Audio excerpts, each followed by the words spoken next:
મહારાજ ભોગવતી નદીમાં ચાલ્યા જતા ગજગતી, અને એ ચાલ જોઈ નિશ્ચય થઈ ગયો કે આવી ચાલ ભગવાન સિવાય કોઈની ન હોય, માટે આ પરમાત્મા છે એમ માની નિશ્ચય થઈ ગયો ને પછી ત્યાં રોકાઈ ગયા. મહારાજે ત્યાં દીક્ષા આપી. પછી મેમકા ગામમાં ભોગવતી નદીના કિનારે કૂવો છે, ત્યાં મહારાજે દીક્ષા આપી. નરો નારાયણાનંદ નામ રાખ્યું. હું રામગીરી ગામના.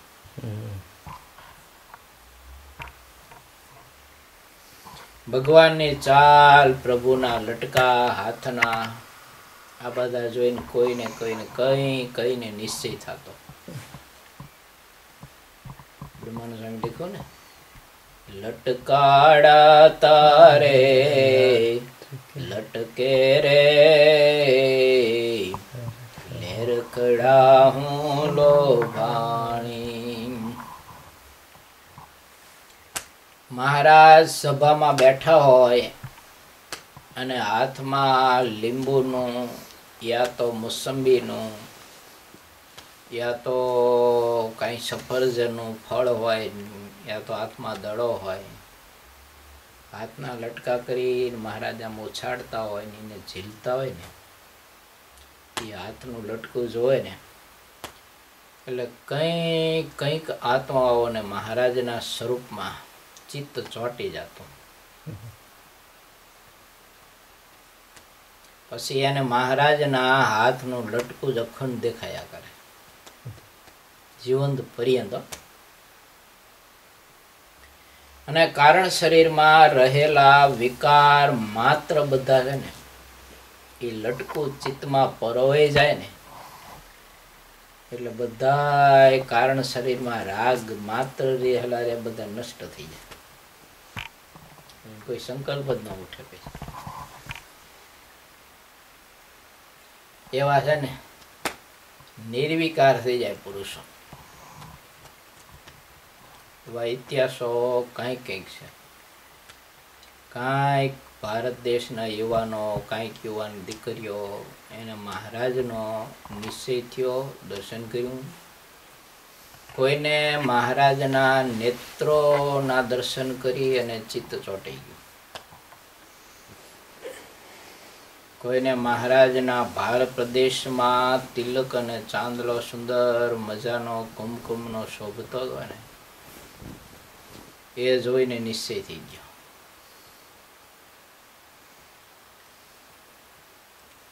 નાની નાની મોહર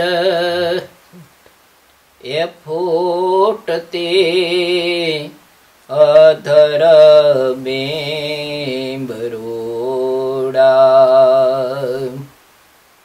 હસતો વદન જોઈ એ જીવમાં ઘાટ નવ થાય કુડા. સંકલ્પ માત્ર નષ્ટ થઈ જાય. નાની નાની મોહર એ ફૂટતી અધર બેંબરોડા. મહારાજ ગઢડામાં હતા ને ત્યારે ઉંમર કેવી હતી ખબર? મહારાજની ઉંમર હતી 35-37 વર્ષની. સામે હું લખે છે, નાની નાની મોહર એ ફૂટતી અધર બેંબરોડા. કેવું દર્શન થતું હોય છે. 16 વર્ષની કિશોર અવસ્થા હોય ને એવી મૂર્તિ અખંડ અનુભવાતી હતી. કારણ કે 16 વર્ષની કિશોર અવસ્થા હોય ને ત્યારે મૂછનો દોરો સહેજ ફૂટતો હોય અને એવું અદ્ભુત દર્શન થાય. મહારાજના મુખ કમળનો એવું દિવ્ય દર્શન હતું. એ 35-40 વર્ષની ઉંમર ને મહારાજની, તો એવું દર્શન થતું જ બોલ. એ મહાપુરુષોને ભગવાન શ્રી હરિના સ્વરૂપની વિશે કેવી પ્રીતિ હશે, મહારાજને કેવા જાણ્યા હશે. એટલે ઋષિએ લખ્યું, નાની નાની મોહર ફૂટતી અધર બિંબ રૂડા. અધરોષ્ટ છે ને, એ સરસ મજાના કોમળ ને અરુણોદય જેવા. સૂર્ય ઉદય થતો હોય ને પૂર્વ દિશામાં, ત્યારે દિશા કેવી લાલ વર્ણી દેખાતી હોય, સરસ મજાની. એવા મહારાજના અધરોષ્ટ હતા બંને હોઠ. જે દર્શન કરે ને એનું ચિત્ત એમાં ચોંટી જાય. પછી ન તો આંખ બંધ કરી શકે, ન તો ત્યાંથી આગો પાછો જઈ શકે. ઊભો હોય તો ઊભો રહે, બેઠો હોય તો બેઠો રહે, અને ન ઊભો થઈ શકે, ન બેસી શકે. પૂતળાની જેમ શરીર સ્થિર થઈ જાય. આવું મહારાજનું અતિશય દર્શનીય સ્વરૂપ હતું પ્રભુનું.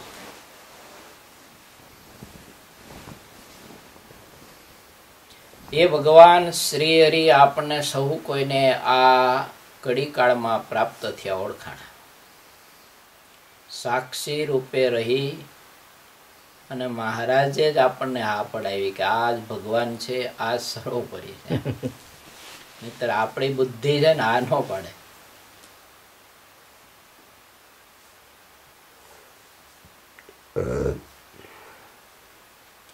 અનેક જન્મને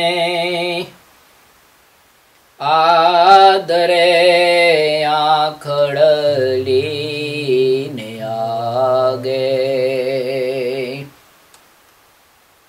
આરે ઉભા અલબેલડો પ્રેમાનંદ પાય લાગે. જ્યાં જાય ને, જ્યાં ઊભા હોય ને, જ્યાં બેઠા હોય, જ્યાં પૂજા પાઠ માનસી કરતા હોય, ત્યાં પ્રભુ સામે પ્રગટ ને પ્રગટ બેઠા હોય. આવી ભક્તિ હતી એ મહાપરમહંસોની. પછી જંગલમાં હોય, નદીના કિનારે હોય, પહાડ ઉપર બેઠા હોય, ગામડામાં ભિક્ષાવૃત્તિએ જતા હોય, રસ્તામાં ચાલ્યા જતા હોય, મંદિરમાં બેઠા હોય, ઘેલાના કિનારે પોતાના ઝૂંપડામાં બેઠા હોય, પણ મહારાજ અખંડ ને અખંડ એને અનુભવાતા સાથે ને સાથે. એવી ભગવાન શ્રી હરિની આ મૃદુલ મૂર્તિ છે. એ પ્રભુ આપણને મળ્યા એટલે હવે તો ભગવાન શ્રી હરિની મૂર્તિમાં એક સ્નેહ પ્રીતિ અસાધારણ કરવી.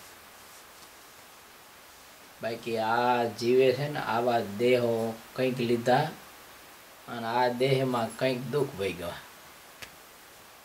કોઈના શરીરમાં દુઃખ ન હોય ને એવું ન બને. કોઈને ડાયાબિટીસનું હોય, કોઈને પગની તકલીફ હોય, કોઈને શેષની તકલીફ હોય, કોઈને બીજું હોય, કોઈ ત્રીજું હોય, કંઈક કંઈક હોય. કારણ કે શરીર છે ને એ જ દુઃખનું કારણ છે, દુઃખની ખાણ છે. વિકારમાંથી થયેલું છે ને એટલે એમાં પછી નિર્વિકાર પણ ન હોય. એટલે આ વખતે છેલ્લો જન્મ થઈ જાય આપણો, એવું ભગવાન શ્રી હરિનું ભજન કરી લેવું. ફરીને જન્મ ન લેવો પડે, નહીતર ફરીને પાછા આ ના જ કૂટણા.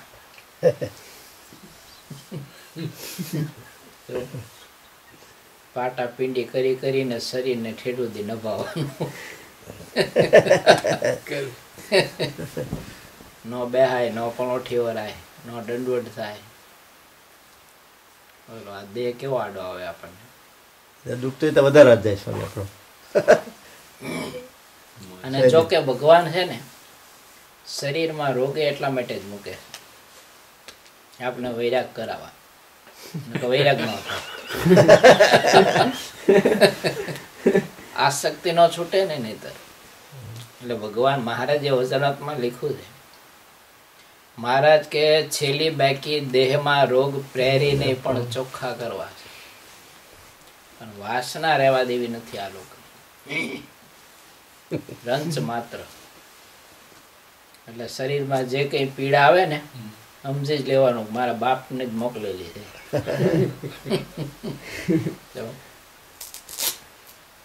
પછી ઠીક છે આપણે પુરુષાર્થ કરી, ડોક્ટરી કરી, ચિકિત્સા કરાવી એ બરાબર છે, પણ એમાં દુઃખી ન થવું હોય, આનંદ માનો.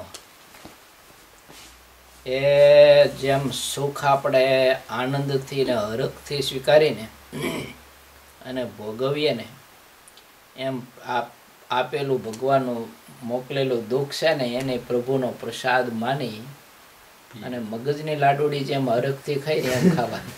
કડવા ભગત હતા સ્વામી, નામ મારું કડવો. કડવા ભગતના પ્રસંગો છે, બીજા ત્રીજાના ઘણા પ્રસંગો છે.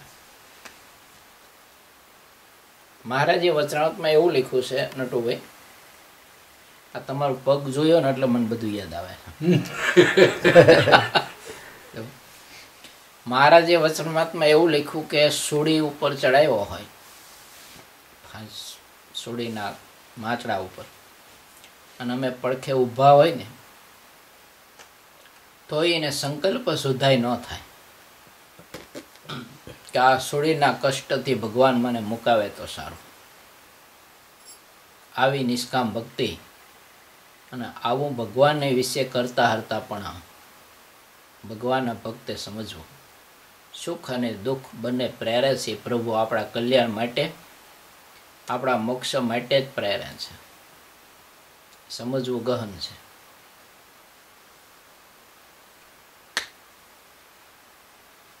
જો સમજાય તો જીવનું કામ થઈ જાય. માં બાળકને અફીણ આપે કે અફીણ તો છોડાવવું પડે ને, વ્યસન તો.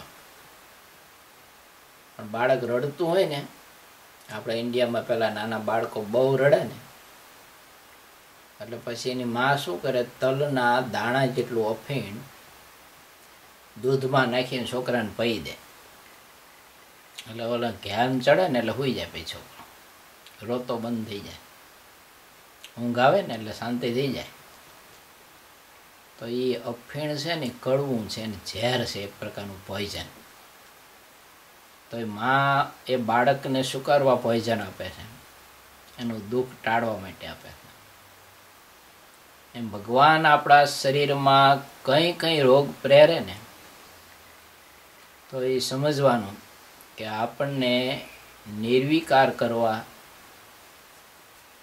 ભગવાન શ્રી હરિયા દુઃખ પ્રેરે છે. એમ કાર્યાણીના 10મા વચનામૃતમાં મહારાજે લખ્યું છે, જે ભગવાનની ઈચ્છાથી દુઃખ આવે એને સિદ્ધ ટાળવાને ઈચ્છે, એવું લખ્યું છે.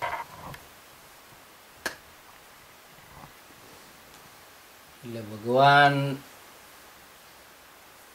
આપણા કોઈ પણ ભોગે મોક્ષ માટેના જ બધા પ્રભુ ઉપાય કરતા હોય. કોઈ પણ ભોગે જીવ આત્યંતિક કલ્યાણને પામે અને આ લોકની એને દેહથી માંડી અને ખાનપાન આદિક પદાર્થોની કોઈ પણ પ્રકારની આસક્તિ ન રહે. એટલે દેહમાં પછી રોગ પ્રેરે આપણને. આમ આપણે કંઈક છોડવું હોય રસાસ્વાદ તો આમ ન છોડીએ. છોડી એમ કે તમારે સુગર નહીં લેવાની તો કઠણ પડે ને. મહારાજ છે ને ફૂલ ડાયાબિટીસ કરી દે પછી ક્યાં જાય.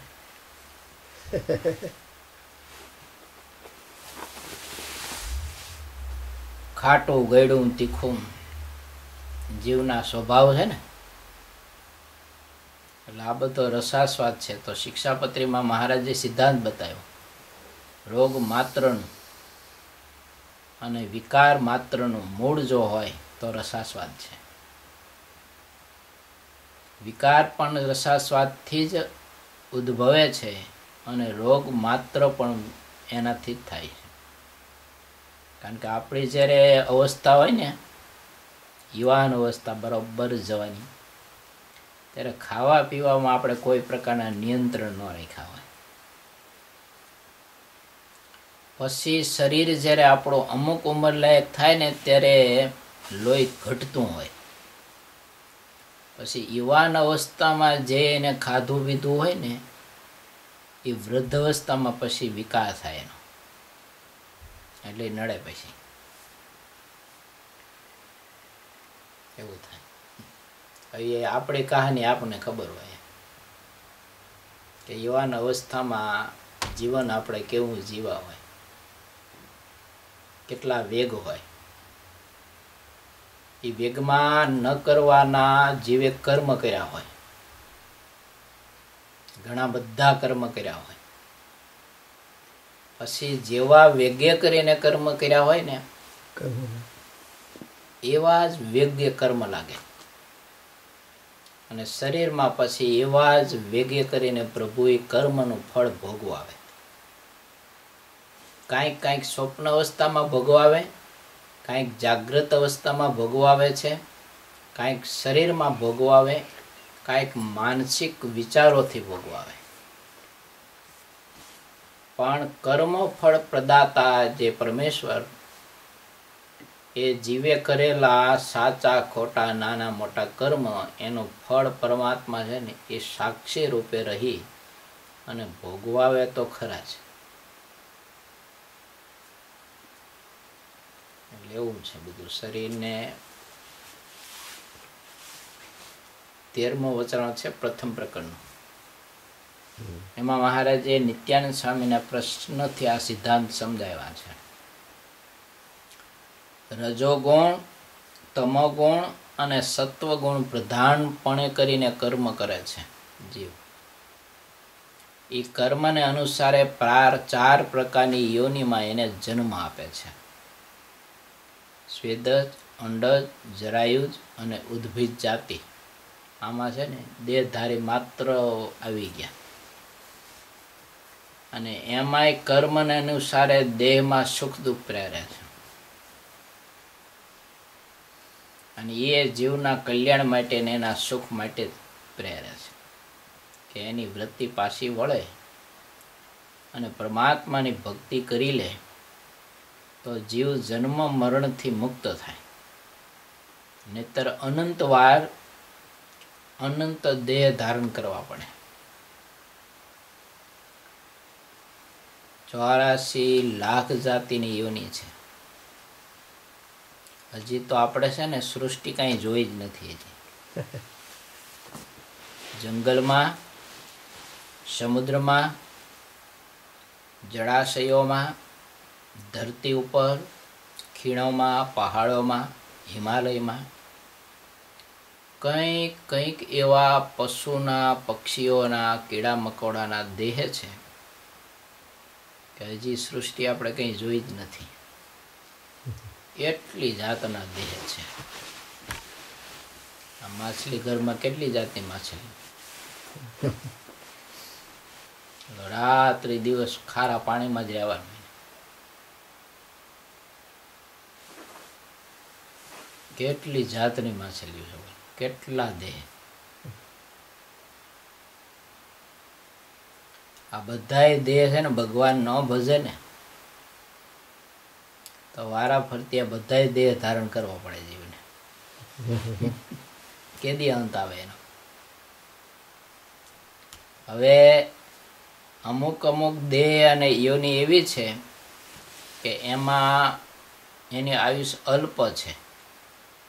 અમુકને આયુષ્યની બહુ દીર્ઘ છે. લાખો વર્ષની આવરદા હોય એની. 1,00,000 વર્ષ સુધી દેહ રહે. ક્યારે અંત આવે?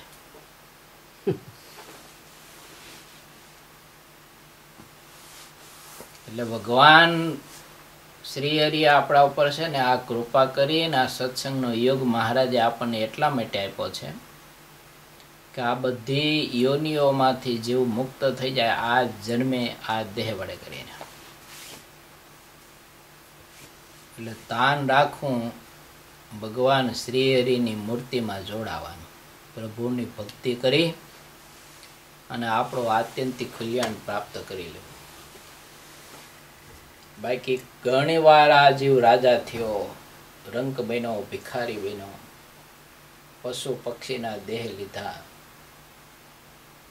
એ રાજા હોય ત્યારે કેટલી ધન સંપત્તિ હશે એની પાસે. બ્રહ્મા ને ઇન્દ્ર થઈ ચૂક્યો છે, એમ મહારાજે વચનાવતમાં લખ્યું છે. ઘણી વાર શબ્દ વાપરો પાછો, એકાદી વખત નહીં. આ જીવ ઘણી વાર બ્રહ્મા ને ઇન્દ્ર થઈ ચૂક્યો છે. તો એ ધન સંપત્તિ કેવી જાહો જહાલી, કેવી એની કેવી મોટપ. 33 કરોડ દેવતા એને રાજા તરીકે માને, એની આજ્ઞામાં રહે. કેવી સ્વર્ગની બધી ધરતી ભૂમિકા, મનો ઈચ્છિત બધા સુખ, ત્યાંના વૈભવો. કેટલી એની લાંબી આયુષ.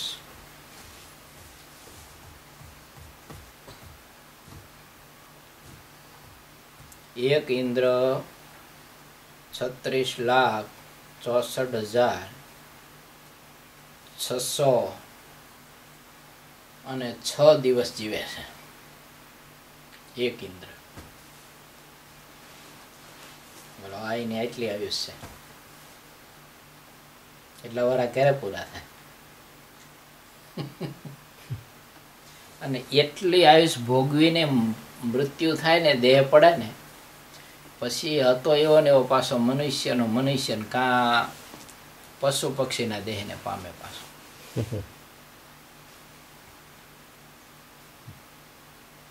એટલે જીવને શું છે, માયા છે ને ફરી વળે છે ને, એટલે એને પૂર્વનું કોઈ જ્ઞાનનું વિસ્મરણ કરાવી દે છે ને, એટલે એને ખબર નથી.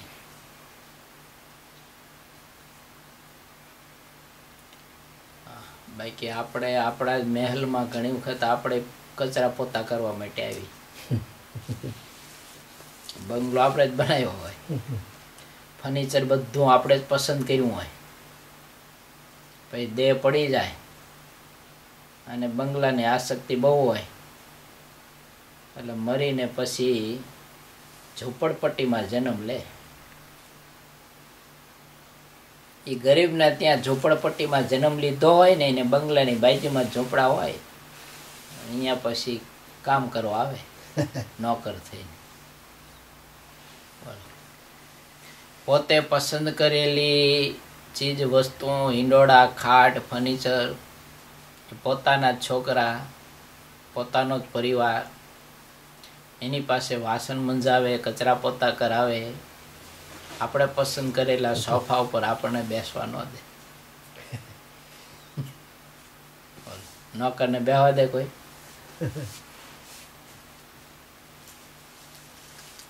આખું ચિત્ર છે ને આત્માનું, આવું છે જીવ.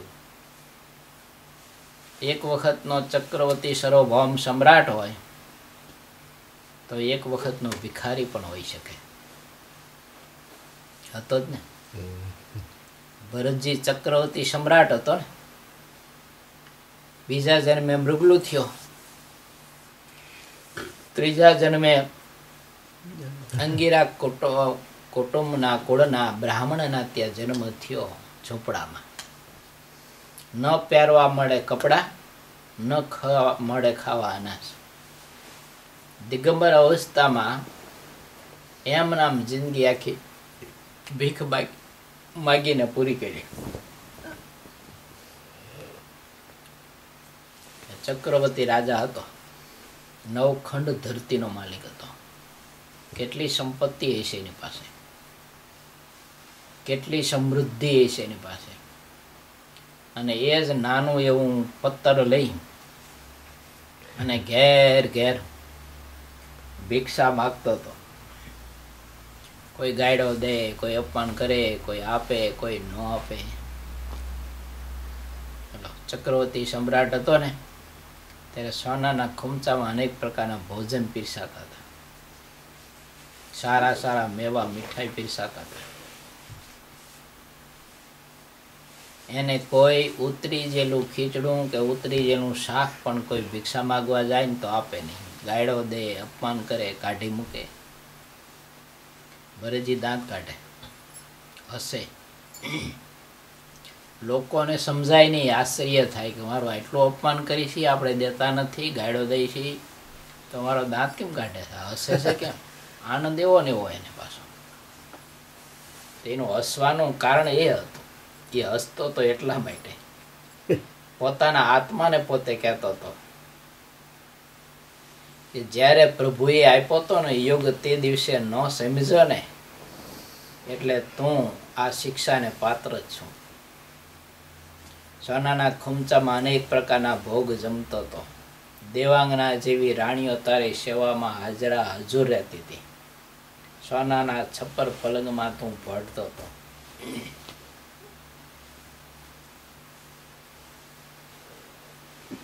અને આજે તને ભિક્ષામાં ઉતરી જેલી ખીચડી નથી મળતી. તો કોણ? રાજા, રંગ, ભિખારી, સાહુકાર, શેઠ, સ્ત્રી, પુરુષ, યુવાન, વૃદ્ધ, અભણ, ભણેલો, વિદ્વાન, જ્ઞાની, તું કોણ? એમ આત્માનું જીવનું ચિત્ર આખું એવું છે. એટલે આજે આપણે આવ્યું હતું ગુજરાતમાં આત્મસત્તા રૂપે વર્તવું.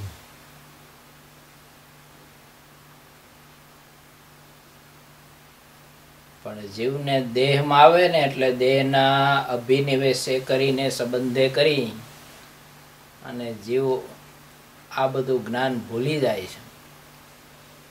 એટલે પછી તે દેહ રૂપે પોતાને માની અને સુખી દુખી થાય છે. પછી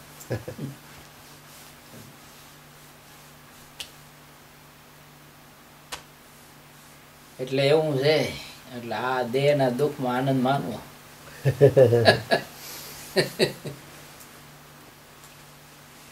એ પ્રભુ આપણને આસક્તિ છોડાવે છે માનવું તો છૂટે ને.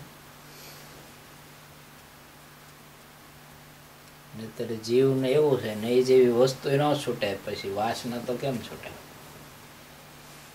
ઘણી વખત જવું ગામડામાં ત્યાં અમુકને વ્યસન હોય ને, કોઈને ચાના, બીડીના, ભૂંગળીના, જડદાના, ભૂતડાના, આવા બધા વ્યસન હોય. તો હું એને બહુ સમજાવું તો હવે એ તો ચાના રગાડા જેવી વસ્તુ ન છૂટે.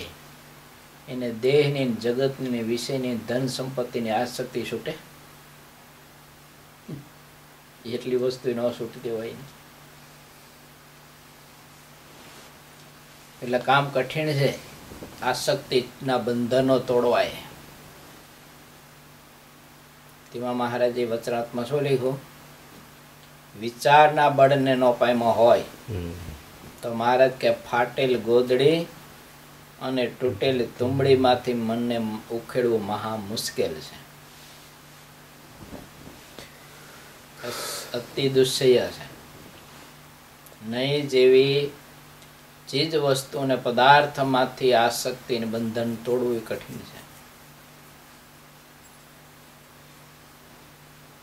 મેં ત્યાં જોયેલો ધાંગધ્રામાં જયંતિભાઈ, એક હરિભગતનો છોકરો લગભગ 18, 19 કે 20 વર્ષ સુધી પથારીમાં ને પથારીમાં. શરીર તમે જોવો ને તો નકરું હાડ પિંજર જેવું છે. ફક્ત 2 આંખો જ એની છે ને ક્યારેક ક્યારેક ખુલે બંધ થઈ જાય. બાકી પથારીમાં ને પથારીમાં 15-20 વર્ષ સુધી હાડ પિંજર જેવું શરીર હશે. ન મરે ન જીવે. અને ફક્ત ને ફક્ત 1 કે 2 ચમચી જ પ્રવાહી મોઢા મૂકતા એને. આપણને એમ થાય ને કે અન્ન વગર શરીર કેટલું ટકે, પણ આટલા વર્ષ સુધી એમ ઘરના બધા સભ્યો થાકી ગયેલા, એક જણાને અખંડ હાજર રહેવું પડે ત્યાં ને ત્યાં. બાકી કઈ હાથ નો હલે, પગ નો હલે, કઈ નહીં હો, શ્વાસ હાલ્યા કરે એમને. જન્મો ત્યારથી માંડીને એમ હતું.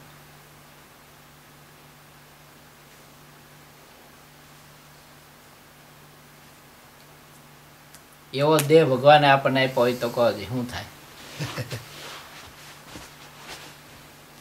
આ લોકના વિષય, પંચ વિષય, ખાવા પીવાના, ભોગવવાની વાત તો બાજુ પર રહી, પણ પીડા અને વેદના કેવી હોય એમાં? એમ નામ પડ્યું રહે શરીર. આ ઓશિકું પડ્યું ને એમ જ પડ્યું હોય. પેલું ગરમ થયું. હવે આ ઘરના બધા કરી કરીને કેટલીક સેવા કરે. એમનામ શરીર પડ્યું એટલે વાહો તપી જાય, ભાંઠા પડે.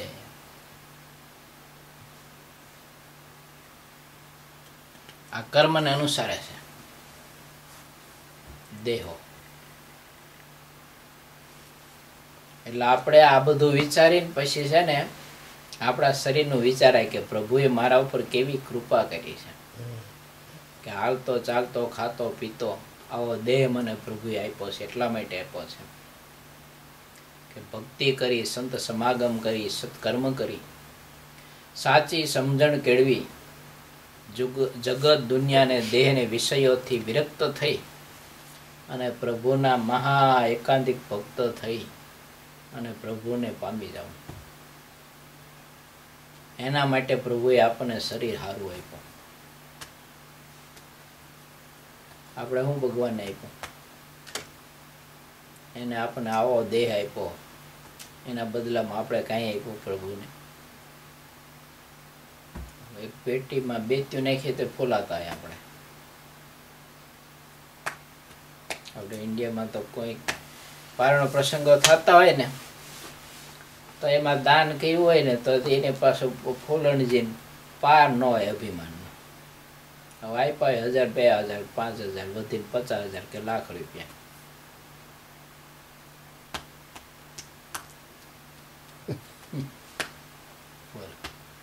પરમાત્માએ આપણને કેવું આપ્યું છે ને આપણે એને શું આપીએ એમ?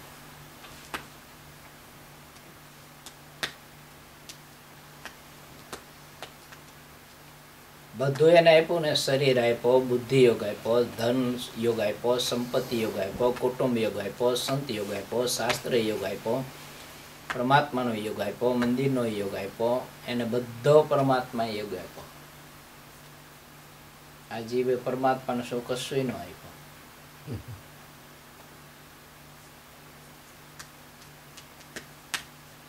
એટલે ભગવાનની આપણા ઉપર મેહ ને દયા કેવી છે વિચાર તો તમે કરો. બહુ વિચારીને ત્યારે આપણે એમ થાય કે પ્રભુએ આંખો કેવી આપણને આપી છે. જન્મથી આપણને નો આંખો આપ્યો તો શું કરે? તો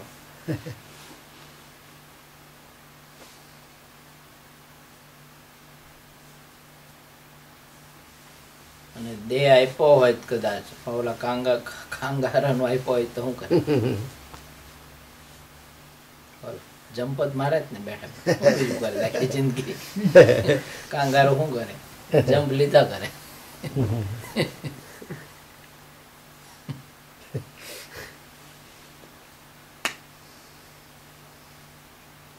કઈક સમુદ્રના જળચર દેહ આપ્યા હોય તો શું કરે? પાણીમાં ને પાંખો આમના મલાવ્યા કરી.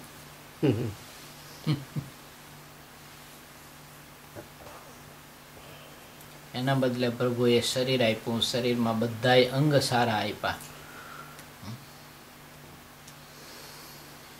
એટલે વાત એવી છે ભગવાન શ્રી હરિની ભક્તિ કરવી. ટૂંકમાં જેટલું ભજન થાય છે, જેટલી મહારાજમાં આપણે પ્રીતિ થાય છે એટલું સાચું છે.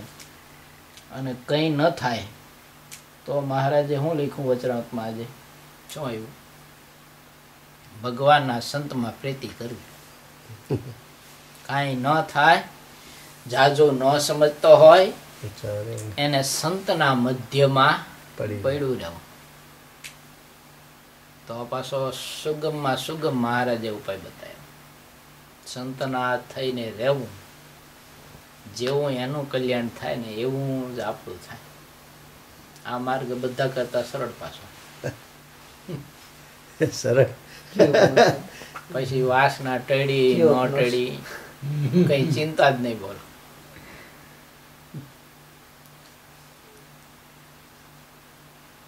એમ લખ્યું, જાજુ ન સમજતો હોય એને સંતના મધ્યમાં પીડ્યું રહેવું. હવે આ બધી સમજણ કેળવી ને આત્મા અનાત્માની વ્યક્તિ ચોખ્ખી સમજવી, કારણ શરીરને ધ્યાન કરીને ભેદવું, એ ભગવાન સ્વામિનારાયણના સ્વરૂપનું જ્ઞાન પ્રાપ્ત કરવું, શાસ્ત્ર ગ્રંથનું જ્ઞાન પ્રાપ્ત કરવું, સમજવું, વ્રત તપ કરવા. આ માર્ગ તો બહુ કઠિન છે.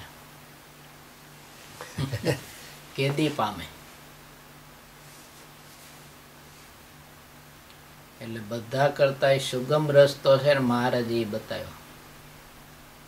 ભગવાનના સંતના મધ્યમાં પડ્યું રહેવું. સંતના મધ્યમાં પડ્યું રહેવું એનો મિનિંગ શું? કે એના થઈને રહેવું એમ. સંતના મધ્યમાં પડ્યો કહેવાય. બાકી ભેગો હોય તો એ કે એમ ન કરે શું કરવાનું? અહીં ખુશ કાઢીને જતો હોય તો શું કરવાનું? તો કઈ પ્રાપ્તિ નથી. એટલે મહારાજની ઘણી બધી આપણા ઉપર કૃપા અને કરુણા છે. એટલે સંતે લખ્યું ને, કહા કહું હરી કરુણા તેરી. પશુ મિટાવીને મનુષ્ય કીધો ભગવાને. એ કીડા જેવો અલ્પ જીવ હતો, એને ભગવાને રંક મટાડી અને રાવ કીધો, રાજા બનાવ્યો, એને સમ્રાટ બનાવ્યો. આવી ભગવાનની કરુણા અને કૃપા છે. આત્મા ઉપર પ્રભુએ દયા કરી છે. એટલે આપણી બુદ્ધિમત્તાના વિચારોને બાજુ પર મૂકી ને ભગવાન શ્રી હરિના થઈ અને રહેવું. યત કરું. સ્વામી લખ્યું, યત કરતો નથી હરિદાસ મારે.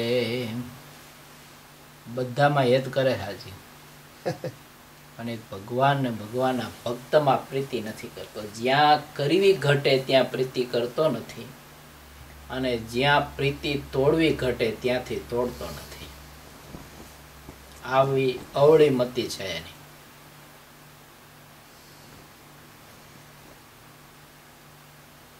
તમે વિચાર કરો કેવું હેત હશે, કેવી પ્રીતિ હશે મહારાજમાં ને સંતોમાં. જીવબા ને લાડુબા રાજ દીકરીઓ હતી. એ વખતે એભલ બાપુનું રજવાડું બહુ મોટું હતું. ઘેર કામ કરનારા, પાણી ભરનારા, વાસીદું કરનારા, રસોઈ કરનારા નોકર ચાકરો હતા. એ જીવુબા ને લાડુબા, પાંચુબા ને નાનુબા 4 દીકરી હતી એભલ બાપુની. સવારમાં વહેલા 3 વાગ્યે જાગી નહીં ધોઈ પૂજા પાઠ કરી અને ઘંટી માંડે. પેલા હાથે અનાજ દળવાના હતા, તમને ખબર હોય તો ઘંટીથી પરસો વળી જાય, હાથમાં ભંભોલા પડી જાય. અને મોટી મોટી ત્રાંબાની પિત્તળની ગાગરું લઈ અને ઘેલા નદીના એ ધરામાં પાણી ભર્યું. વ્રત, ઉંમરલાયક, બીમાર સંતો અને મહારાજને સ્નાન કરાવવા માટે આ બહેનો પાણી વહેલા ઘેલાથી લાવે ભરીને. અને દરબારના દરવાજાથી માંડી અને ઘેલા નદી સુધીનો રસ્તો રોજે રોજ સાવીણાથી વારે.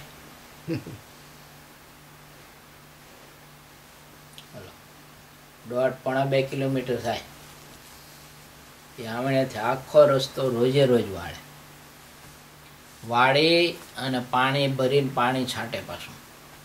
ભગવાન ને સંતો ત્યાં સ્નાન કરવા માટે જાય ને નીકળે ને ત્યારે મહારાજને કે સંતોને કાંટો કાંકરો પગમાં વાગે નહીં અને ધૂળ રજ ઉડે નહીં. આવો મહિમા હતો અને આવી પરિચર્યા કરતા અને ભગવાનના સંતનો મહિમા કેવો સમજાણ હોય છે, કેવું મહાત્મય હશે, કેવું હેત હશે, કેવી પ્રીતિ હશે. અને મહારાજ પાસે માગ્યું ને ત્યારે એવું માગ્યું કે હે પ્રભુ, મારા ઘરના આંગણામાં કાયમને માટે સંતોના ભગવા ધોતિયા સુકાતા હોય, અખંડ રહે. મારે ઘેર રહે સંત સામટા.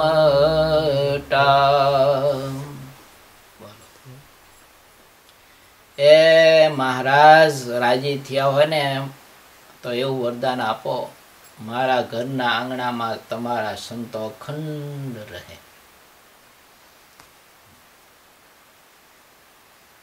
એટલે આને જીવન સમજાણું કહેવાય ને, ભગવાને આપ્યું એ.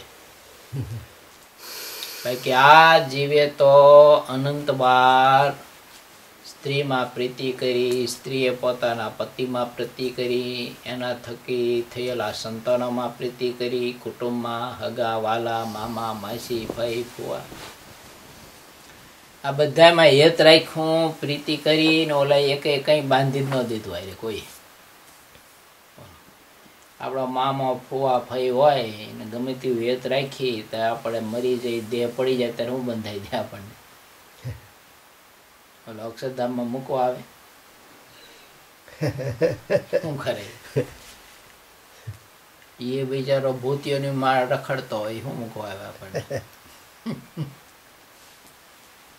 એમાં પ્રીતિ કરી હાવ હડેલો હોય. બોલો આપણે ઇન્ડિયામાં તમે જો ને તો અમુક એના વેવ હોય વેલા બધા રહ્યા ને આ ઉકેળા ને ગાભા જેવા હડેલા હોય. વ્યસનનો પાર નહીં, સ્વભાવનો પાર નહીં. એ ચોથા દિવસે પાંચમા દિવસે નાતા હોય એવા મેદ કરે. અમારા વેવાય છે કે અમારા હગા છે, અમારા મામા છે કે ઓહો મામા એવા મામા કે ખુશ થઈ જાય. મામા આખી જિંદગી હામાં થતો હોય તો એમાં પ્રીતિ થાય. અને ભગવાનના સંત આમ અક્ષરધામમાં સંકલ્પ કરીને આત્માને મૂકી દે, મહારાજની મૂર્તિનો મહા સુખનો ભોગતા કરી દે. આવા ધરતી ઉપર ભગવાનના સત્પુરુષો હોય ને તો એમાં પ્રીતિ જીવને ન થાય. આ જીવની મતિ અવળી છે આવી. એટલે જો ભગવાનના એવા મહાપુરુષોમાં જીવને પ્રીતિ થઈ ગઈ હોય ને તો જીવ આ બધાય દુઃખોમાંથી ને યોનિઓમાંથી મુક્ત થઈ જાય. એટલી જ વાતમાં જો ને બ્રહ્માનંદ સ્વામીને ઓલા પોઠિયા ઉપર સામે બેઠા કચ્છમાં જતા હતા, સામે બીમાર પીડા, એક વણઝારો પોઠો લઈ નીકળો. પોઠો એટલે બળદ, એના ઉપર છે ને માલ સામાનની હેરફેર થતી એ જમાનામાં, ભારખાનું એ જ હતું બધું. તો સંતોએ વિનંતી કરી કે અમારા ગુરુ બીમાર છે, વૃદ્ધ છે, ઉંમરલાયક છે, તમારી પોઠું ખાલી છે તો એક પોઠું ઉપર બેસાડી લો સામે ગામ સુધી. અહીંયા પહોંચીને અમારા હરિભક્તો પાસે તમને કહીશો એ મહેનતાણું અપાઈ દઈશું. ઓલાને દયા આવી, સાધુ છે, બીમાર છે, ઉંમરલાયક છે, લાઈ બેસાડી લઉં, પોઠું તો ખાલી છે બધી. સામે પોઠું ઉપર બેઠા. એ 8-10 કિલોમીટર છેટું હોય છે ગામ.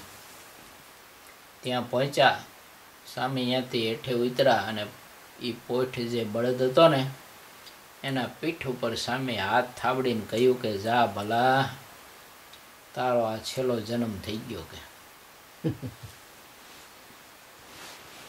બોલો, એનો દેહ પડી ગયો. અને કચ્છમાં રામપરા ગામ,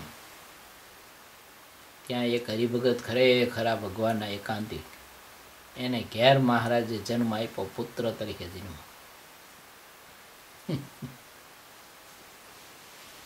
અને મહા એકાંતિક ભગવાનનો ભક્ત થયો, અચ્યુતદાસ સ્વામીનો કૃપા પાત્ર બન્યો.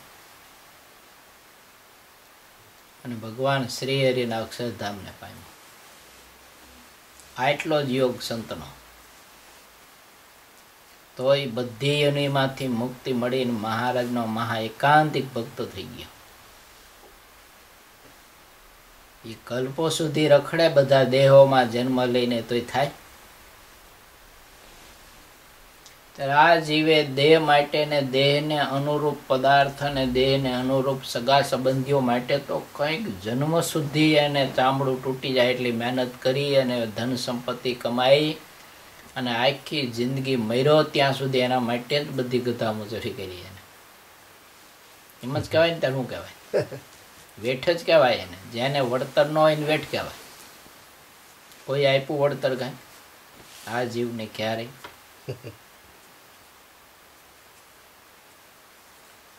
એટલે મહારાજે લખ્યું છે તેમાં, એ ભગવાનની ભક્તિ કરવી, પ્રભુમાં હેત કરવું, ભગવાનના ભક્તમાં પ્રીતિ કરવી, એની પરિચર્યા કરવી, એની મરજીમાં રહેવું, ભગવાન શ્રી હરિને પ્રાપ્ત કરવા માટેનું ઉત્તમમાં ઉત્તમ ને શ્રેષ્ઠમાં શ્રેષ્ઠ અને સુગમમાં સુગમ સાધન જ આ મહારાજે બતાવ્યું છે. ભગવાનના ભક્તની તો મોટા મોટા મહાપુરુષો કેવી સેવા કરતા. ઝીણાભાઈ કેવી કરી બોલો, કમળસિંહ વાંઝાની. ભગવાનના ભક્તનો મહિમા છે ને બહુ મોટો છે. ચાલો તો આપણે કથા, આજ તો હું ગાડી આ પાટે ચડી જાય.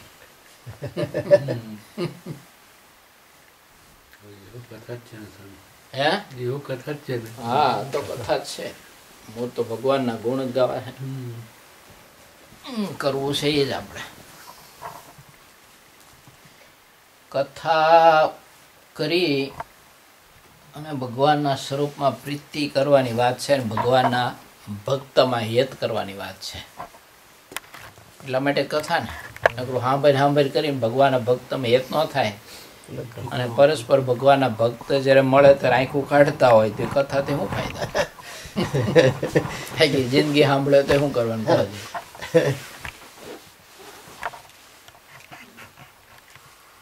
આજે આપણે ન આવ્યું 62ના વચનામાં શું આવ્યું? દાસત્વપણું, પ્રીતિ અને આત્મનિષ્ઠા સિદ્ધ કરવું ન આવ્યું. અને એ અંગ દ્રઢ ન થયા ને મરવું એ રૂડું નથી. મહારાજ કે 5 દાડા વધુ જીવીને પણ એ અંગ દ્રઢ કરવું પછી મરવું.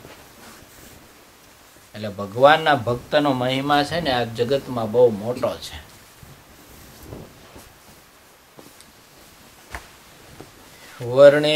વર્ણિવેશરમણીય દર્શનમ મંદહાસરુચિરાનનાંબુજમ પૂજિતમ શુરનરોત્તમર્મુદાય ધર્મનંદનમ વિચિંતયે. ઓમ શ્રી હરિ કૃષ્ણાય નમો નમઃ. ઓમ શ્રી સહજાનંદ સ્વામિને નમો નમઃ. નટુભાઈ, આવી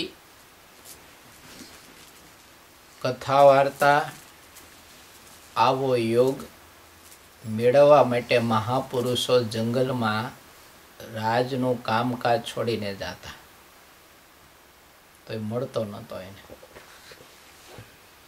અને ભગવાને મને તમને અહીં ઘેર બેઠા આપણને આપ્યો છે. એ પ્રભુની કેટલી કૃપા ને કેટલી કરુણા કહેવાય. ક્યાં પ્રતાપસિંહ રાજા ક્યાં ઠેઠ ગયા હતા? ઠેઠ જગન્નાથપુરી ક્યાં આવ્યું? કેટલા તીર્થો ફેર્યા. દ્વારકા ગયા, મોડી ગયા, સોમનાથ ગયા, વૃંદાવન ગયા, ગોકુળ ગયા, અયોધ્યા ગયા, કાશી ગયા, ક્યાંય સાધુ ન મળ્યા. ફરતા ફરતા ઠેઠ રામેશ્વર ને જગન્નાથપુરી ગયા. ત્યારે ભાગ્ય વસાત સૌરત ઋષિ ત્યાં મળ્યા એને. ભાગ્યા ચાલીને જવાનું, ભીખ માગીને ખાવાનું. વરસાદ વરસતો હોય ધોધમાર, શિયાળાની કડકડતી ઠંડી હોય, પગમાં ન હોય પગરખા, કાંટા કાંકરા ગોખળવાળી ધરતી, અજાણી ધરતીમાં રાત દિવસ ચાલવાનું. કેવી કઠિન યાત્રા. કેવળ ને કેવળ મને ભગવાન ઓળખાવી દે એવા સાધુને ગોતવા માટે નીકળ્યા હતા. કેટલી કઠિન યાત્રા હતી એની. એ બધું આપણે વિચારીએ તો પ્રભુએ આપણા ઉપર કેવી મહેર ને કૃપા કરી. બગાસું ખાતા હાંકાનો ગાંગડો મોઢામાં પ્રભુએ મૂકી દીધો આપણને. હાંકાનો ગાંગડો ખાવા માટે મોઢું નથી ફાળવું પડ્યું. એ બગાસું આવ્યું, મોઢું પારું થયું, પ્રભુએ મૂકી દીધો ગાંગડો મોઢામાં. એવી વાત છે સુગમ. બહુ દયા મહારાજની.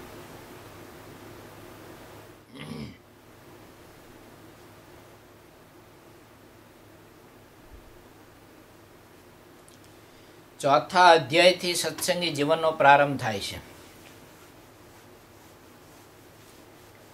3 અધ્યાય સુધી મંગલાચરણ અને સત્તાનંદ સ્વામીનો પરિચય, શાસ્ત્ર રચવાનો હેતુ, આ બધી ભૂમિકા બાંધી અને હવે ચોથા અધ્યાયથી સત્સંગી જીવનનો પ્રારંભ થાય છે.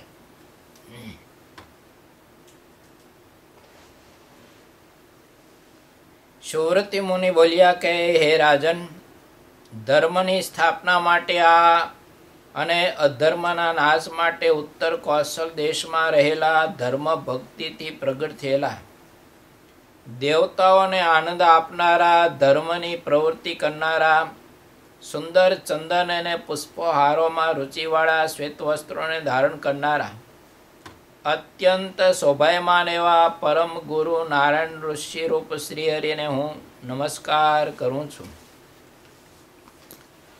યોગેશ્વરોના પણ અંતર્યામીને પ્રિય એવા જે શ્રીહરિ બાલ્ય અવસ્થામાં પણ ઉત્તમ વૈભવયુક્ત પોતાના ઘરમાં આસક્તિ રહિત રહેલા, પિતાથી પોતાને પ્રિય નૈષ્ટિક બ્રહ્મચર્ય યોગ ઉપનયન સંસ્કાર પ્રાપ્ત કરી તીવ્ર વૈરાગ્યથી બંધાયેલા સંબંધીઓ યુક્ત ઘરનો ત્યાગ કરીને તીવ્ર તપ કરવા વનમાં ગયા. જે શ્રી હરિને નિરંતર બ્રહ્મ સ્થિતિ સ્વાભાવિક હતી, ધર્મ અને ભક્તિ પણ સપરિવાર શ્રી હરિના હૃદય કમળમાં નિવાસ કરતા હતા.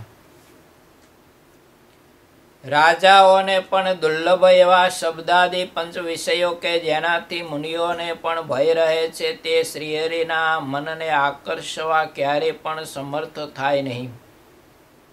મહાયશસ્વી શ્રીહરિ પૃથ્વીમાં પોતાના આશ્રિતજનોને નરનાટકથી ઘણી પ્રીતિ ઉપજાવતા રામાનંદ સ્વામી નામના ગુરુથી મહાદીક્ષા પામ્યા. એવા સહજાનંદ નામથી વિખ્યાત થયા અને આશ્રિતોના સદગુરુ, શુષ્ક જ્ઞાનીઓ, કૌલમતવાદીઓ અને નાસ્તિકો વગેરેના મત રૂઢ ગાઢ અંધકારનો નાશ કરવામાં સૂર્ય સમાન થયા. આ સત્તાનંદ સ્વામી મંગલાચરણ કરે છે મહારાજનું. એ મંગલાચરણ કરે છે ત્યારે મહારાજના જે ગુણ છે ને એ ગુણનું વર્ણન કરે છે કે આવા પરમાત્માના અનંત ગુણો છે. એ પરમાત્મા આ ભૂમિ પર એટલે આ ધરતી ઉપર, સતાનંદ સ્વામી એમ કહે છે કે હે ભગવાન, તમે આવા ગુણોને લઈને આ ધરતી ઉપર અમારા જેવા આત્માઓના કલ્યાણ માટે પ્રભુ તમે પધાર્યા. તો તમારે જે સર્વજીવ હિતાવહ નો સંદેશો આ ધરતી ઉપર પ્રવર્તાવીને અનંત આત્માનો તમે કલ્યાણ કરવા માટે વધાર્યા, પણ તમને સમાજ ઓળખી કેમ શકે, તમને જાણી કેમ શકે? માટે તમારા સ્વરૂપને ઓળખી શકે, જાણી શકે, તમારા ઐશ્વર્ય અને સામર્થ્યને, એના માટે મારે ગ્રંથ લખવો છે તમારા ચરિત્રનો. તો હે પ્રભુ, આવા તમારામાં અનંત ગુણ છે, તો એવા અનંત ગુણના નિધાન મારા ઉપર પ્રભુ એવી કૃપા કરો, એવો અનુગ્રહ કરો, અને મારા ઉપર પ્રભુ તમે એવી મમતા વર્ષાવો કે જેણે કરીને તમારા ચરિત્રને, તમારા સ્વરૂપને હું લખી શકું. કારણ કે અનુભવીઓ પણ પરમાત્માના સ્વરૂપને કોઈ લખી નથી શકતા, ગાઈ નથી શકતા. મૂંગાને ગોળ ખવડાવીને તમે પૂછો કે એલા ગોળ કેવો લાગ્યો, તો શું કે બિચારો વર્ણન કરે કેવી રીતે? આજ તમે કેળું જેમાં હોય, કેરી જેમાં હોય કે પેંડો જેમાં હોય, અને પછી હું તમને પૂછું કે નટુભાઈ કેરી કેવી મીઠી લાગી, તો તમે શું કહો? સામે બહુ મીઠી હો, બહુ મીઠી. મેં તો હું તમને પૂછું કે બહુ મીઠી કરો છો, પણ કેવી એમ તો કયો, તો શું કહો? સામે મીઠી અમૃત જેવી હતી હો. શું કહો? અમૃત જેવી હતી એમ કહો ને, દાખલો આપો ને તમે. તો મને સમજાવવા માટે તમે અમૃતનો દાખલો આધાર લીધો. વાસ્તવિક રીતે કેરી અમૃત જેવી તો નથી. એનો સ્વાદ કંઈક તમને અનુભવવાનો જુદો, પણ તમે જે સ્વાદ માણ્યો એને વર્ણન તમે કોઈ પણ ભોગે કરી જ ન શકો. કેવળ ને કેવળ માણસ અનુભવી શકે. એમ પરમાત્માનું સ્વરૂપ છે ને, એ અવર્ણનીય છે સ્વરૂપ, કે કોઈ વર્ણન જ ન કરી શકે, તો પછી લખી કેમ શકાય? અને એ પરમાત્માને ચરિત્રને લખવા છે. એટલે મહર્ષિ કહે છે કે સૂર્ય વતે સૂર્યનું દર્શન સંભવે. એમ હે પ્રભુ, તમારા આ સદગુણો, એનો પ્રકાશ જો મારા હૃદયમાં થાય ને, તો હું આ તમારા સદગુણો શાસ્ત્રમાં લખી શકું કે પ્રભુ આવા છે. બાકી મારી બુદ્ધિની, મારી કલમની અને મારી કોઈ ત્યાગ વૈરાગની શક્તિ નથી કે પ્રભુ હું તમને લખી શકું.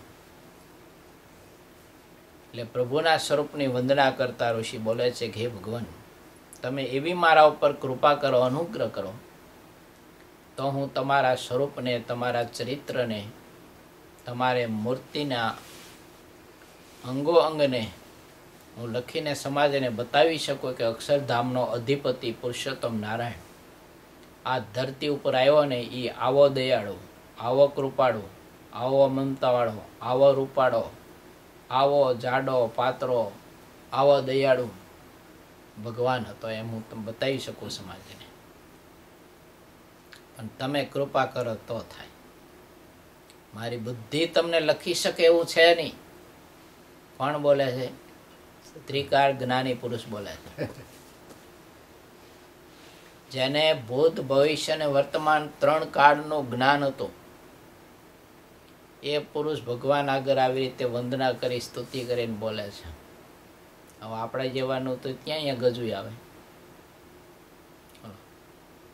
આપણે તો શાસ્ત્રને, સંતને, ભગવાનને હજી ચપટી જેટલા નથી જાણતા. આ તો બધા મહારથીઓ હતા, ત્રિકાળ જ્ઞાની પુરુષો હતા. અને એ પુરુષો એમ કહે છે કે હે પ્રભુ, તમને જાણવા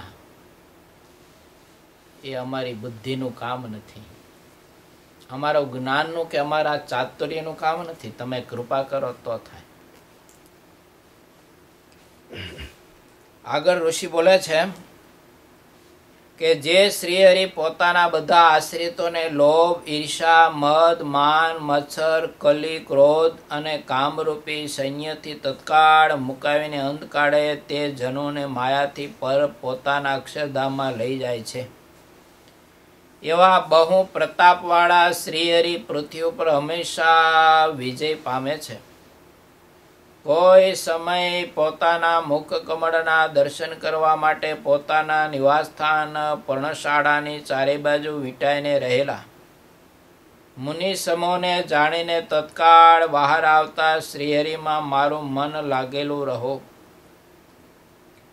કોઈ સમયે મુનિના સમુદાયો પોતાની સમીપમાં આવતા સાંભળીને એકદમ ઉતાવળે તેમના તરફ જવાથી વિસરી ગયા છે. ઓઢવાનું વસ્ત્ર માટે એક જ વસ્ત્રવાળા પોતાની ચોપાસ રહેલા પોતાના મુનિગણોને નવીન કમળ સમાન નેત્રો વડે કોમલ દૃષ્ટિપાતથી સુખ આપનારા શ્રીહરિમાં મારું મન લાગેલું રહો.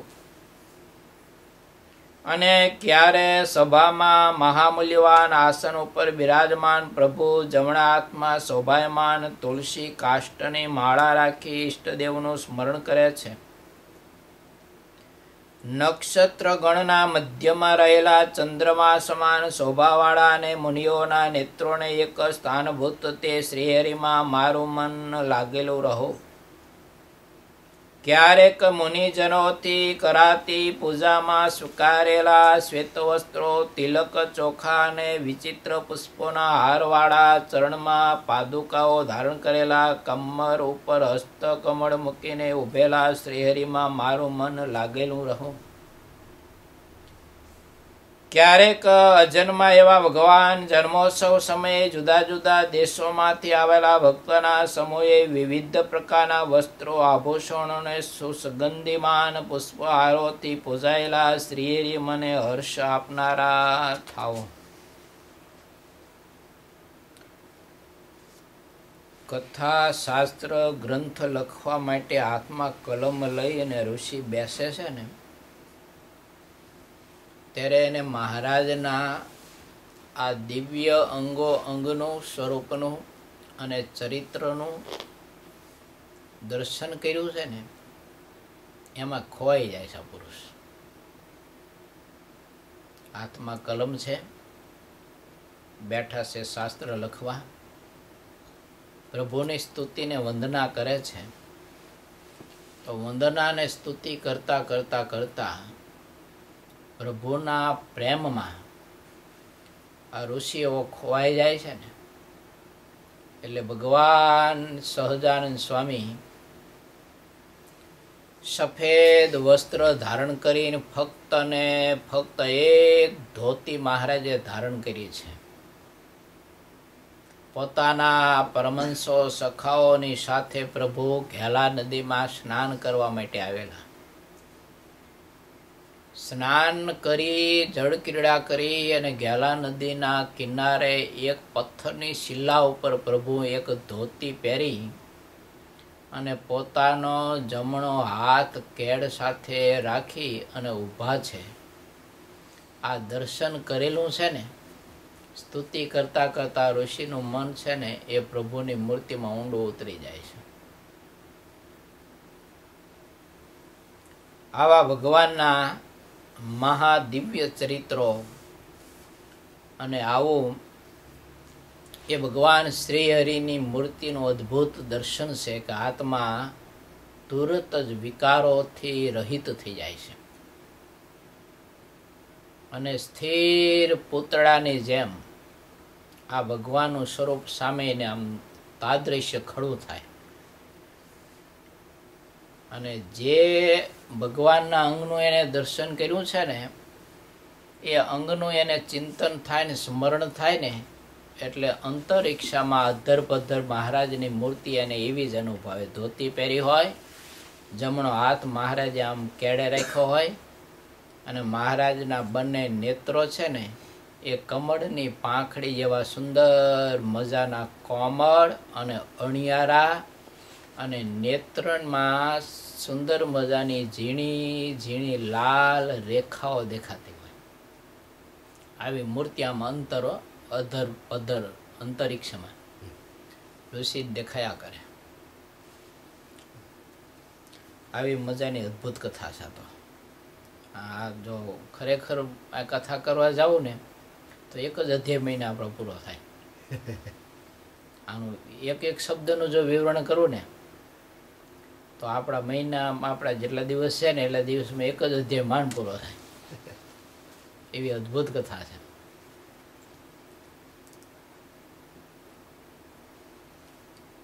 ક્યારેક મુનિજનોનો આતિથ્ય સત્કાર કરવામાં કેડ ઉપર પિતાંબર બાંધીને અન્ય સંતો પીરસનારા હોવા છતાં પણ પોતે પીરસીને અતૃપ્તિ કરતા તે શ્રીહરિ મને સિદ્ધિ આપનારા થાઓ. ધ્વજ, જવ, કમળ, અંકુશ, ઉર્ધ્વરેખા વડે સુંદર ચરણો મૂકવાથી આ ધરતીને સ્વર્ગ કરતા પણ અતિ સૌભાગ્યવતી કરતા. પોતાના સખાઓના મજાક ભર્યા વચનોના ઉત્તર આપવામાં ચતુર ધર્મનંદન શ્રીહરિ મને બુદ્ધિ આપો. આ જગતમાં જળ બુદ્ધિવાળા પાપીજીઓ પણ જે શ્રીહરિના મહાન સંતોના આશ્રય વડે તત્ક્ષણ દુષ્ટ સ્વભાવનો ત્યાગ કરીને હાલમાં પુણ્યાત્મા બને છે તે શ્રીહરિ મારા ઉપર પ્રસન્ન થાવો.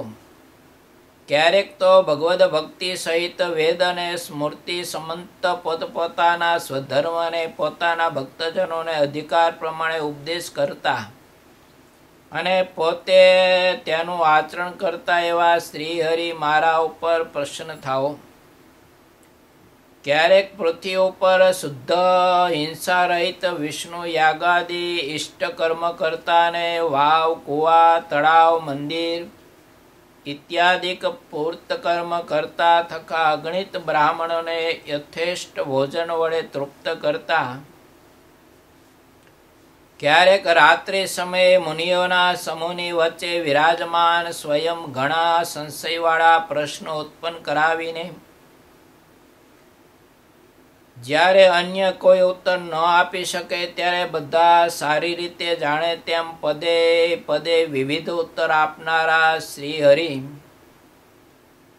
ક્યારેક સભામાં દેશોનો પોતાના 2 દત્તક પુત્રો અયોધ્યા પ્રસાદજીને રઘુવીરજીને સરખી રીતે વિભાગ કરી આપનારા તથા પૃથ્વીમાં ધર્મનું રક્ષણ કરવાની એક ભાવનાવાળા ધર્મપુત્ર આ પૃથ્વી પર વિવિધ યોગ સાધનથી રહિત એવો મનુષ્યપણા જેમને લગારે જોવા માત્રથી પણ અચૂક સમાધિની સિદ્ધ દશાને નિશ્ચય પામે છે એવા આ પૃથ્વી ઉપર ભરતખંડમાં ઉત્તર દિશામાં નગાધિરાજ હિમાલય આવેલો છે. અતિ વિસ્તારવાન અને ઊંચો મહેલોની જે ગુફાઓવાળો મોટા ચાંદીના ઢગલાથી માફક શ્વેત કાંતિવાળો છે. આ હિમાદ્રી કોઈ સ્થાનકમાં કાજળના પર્વત જેવો ને ક્યાંક સુવર્ણમય શિખરોથી શોભાયમાન, કોઈક જગ્યાએ ચાંદી સમાન શિખરવાળો છે. આમ અનેક પ્રકારના વર્ણોથી વિચિત્ર દર્શનવાળો, જેમાંથી નિર્મળ જળવાળી તથા જણાઓમાંથી ઉદ્ભવતી ચોપાસ, સારસ અને હંસ પક્ષીઓથી શોભાયમાન, ચંચળ તરંગોથી શબ્દાયમાન એવી સેંકડો નદીઓ વહે છે ને ધાવડો, કેવડો, ગુગળ, રાતો, રોહિડો, અર્જુન, કુંદ, કદમ, નાળિયેર આ બધા વૃક્ષના નામ છે.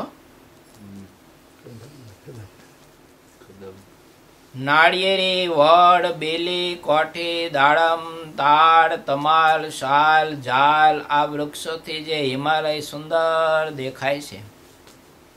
વળી સરળ, વરણ, આસોપાલવ, રસાળ વગેરે વૃક્ષના સમૂહથી ને બોરસડી, આંબા, ચંપાઓ, કેળ વગેરે ફળો આપનારા વૃક્ષોથી અને પુષ્પોના વૃક્ષોથી હિમાલય ચોતરફ રમણીય છે.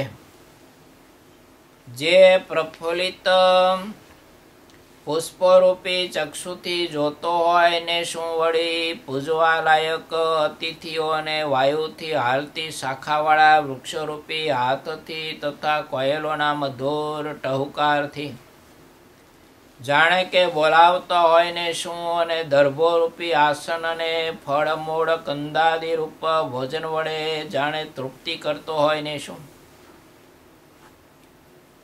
જે પર્વતમાં મૃગો, પાડાઓ, વાનરો, વહારો, સાહુડીઓ, રીંછો, ગેંડાઓ વગેરે રહ્યા છે, કુકડા, મોર, ચાતક અને બીજા પક્ષીઓ રહે છે. હાથીઓના શબ્દ, ઝરણાઓના કલરવ અને ગંધર્વોના વણિદાનીના ગાનો અને મુનિઓના વેદ ધ્વનિઓ તથા પક્ષી સમૂહના શબ્દો વડે હિમાલય શોભાયમાન છે. પૂર્વે બ્રહ્માએ જેને બધા પર્વતોનો અધિપતિ કહેલો છે તે હિમાલય ઉત્તમ રત્નોનું ઉદ્ભવ સ્થાન છે. શિવ વગેરે જેને નિવાસ કર્યો છે. જે પર્વતમાં બ્રહ્મલોકથી નીકળેલી ભગવાનના ચરણ સ્પર્શથી દિવ્ય મહિમાવાળી 3 માર્ગવાળી ગંગા પ્રથમ પ્રતિષ્ઠાને પામેલી 7 પ્રવાહોથી 7 નામવાળી વહે છે, ને વૈશ્વક્ષનારા, નલિની, પાવની, સરસ્વતી, જંબુ નદી, સીતા અને સિંધુ આ 7 ગંગાઓ વહે છે. પૃથ્વીને ધારણ કરનાર આ પર્વતમાં પ્રત્યક્ષ શ્રી પુરુષોત્તમની કૃપાથી ઋષિરૂપ ધારણ કરેલા શ્રી નારાયણનો આશ્રમ છે. પોતાને અતિ પ્રિય પ્રભુની સેવા કરવા માટે બદ્રીની આકૃતિ વડે પોતાની અક્ષરધામતા જેમને છુપાવી છે તેઓ તે દર્શન માત્રથી અતિ સુખ આપનાર છે. જ્યાં બોરડીઓના સમૂહમાં શોભાયમાન બોરના ઝમુખાઓ પ્રભુને દર્શને આવેલા મુક્તમંડળોના હૃદયમાં કમંડલોની ભ્રાંતિ કરાવે છે. વળી જ્યાં ચોતરફ વૃક્ષના મૂળ પાસે રહેલા મુનિઓ ભગવાન શ્રી નારાયણ મુખથી સાંભળેલા વેદના અર્થોને પોતાના હૃદયમાં વારંવાર ચિંતન કરે છે. જે આશ્રમમાં મુનિજનોએ કૃપા દ્રષ્ટિથી જોયેલા સસલા, ઉંદરો, પક્ષીઓ, મૃગલાઓ વગેરે અચળ શિક્ષા પામેલા મુનિ બાળકોની જેમ શ્રીહરિનું ચિંતન કરે છે, અને લોકોને પીડા ઉપજાવવામાં તત્પર કામાદી શત્રુઓ રૂપી હાથીઓ શ્રીહરિના નામરૂપી સિંહથી ભય પામીને મુક્તોના નિવાસસ્થાન રૂપ આશ્રમને મનથી પણ પામવા સમર્થ થતા નથી. જ્યાં માનસિક તાપની શાંતિ માટે ચારે બાજુથી આવેલા ભક્તજનો શ્રીહરિની વાણીરૂપી અમૃત વડે શાંત બનેલા બ્રહ્માનંદના સુખવાળો બની વિરે છે, ને જ્યાં હંમેશા વિરોધી એવા ગજરાજ અને સિંહ વગેરે પશુઓ પણ પોતપોતાના વિરોધી સ્વભાવનો ત્યાગ કરીને વાનપ્રસ્થાશ્રમી બ્રાહ્મણોની માફક કામ ક્રોધાદિક દોષ રહિત ઋષિ વૃત્તિને ધારણ કરે છે. જે આશ્રમમાં સર્પો, નોળિયાઓ સાથે, હાથીઓ સિંહોની સાથે, ઉંદરો બિલાડાઓની સાથે, શિયાળો વરુઓની સાથે, હરણો વાઘોની સાથે, ઘોડો કાગડાઓની સાથે ફરે છે. જે આશ્રમમાં નિર્મળ જળવાળી દર્શન માત્રથી સઘળા પાપોના સમૂહનો નાશ કરનારી ચંદ્રના જેવી કાંતિવાળી ઉછળતા તરંગોવાળી અને વિસ્તારવાળી વિષ્ણુપદી ગંગા વહે છે. જે આશ્રમમાં ગંગાજળથી ધોયેલા અને વૃક્ષની ડાળીઓ પર સૂકવેલા વાનપ્રસ્થીઓના કોપીનો, ગોદડીઓ, વસ્ત્રો અને વલ્કલોને સ્પર્શ કરતા વાયુ પણ ભય પામે છે.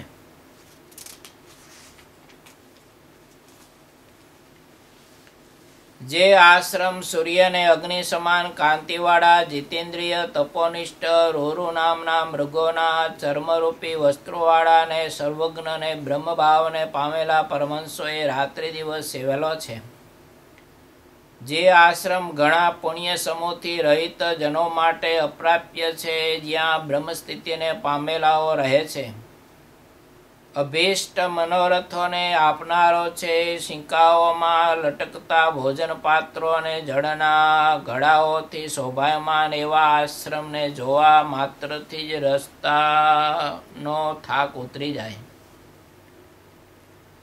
જે આશ્રમમાં હરિપૂજક ભક્તજનોએ નિર્માલ્ય ફેંકેલ દિવ્ય પુષ્પના ઢગલાઓ અહીં તહીં રહેલા છે. અતિ તેજસ્વી આશ્રમમાં મનીયોને રાત્રિનો ગાઢ અંધકાર બાદ કરતો નથી.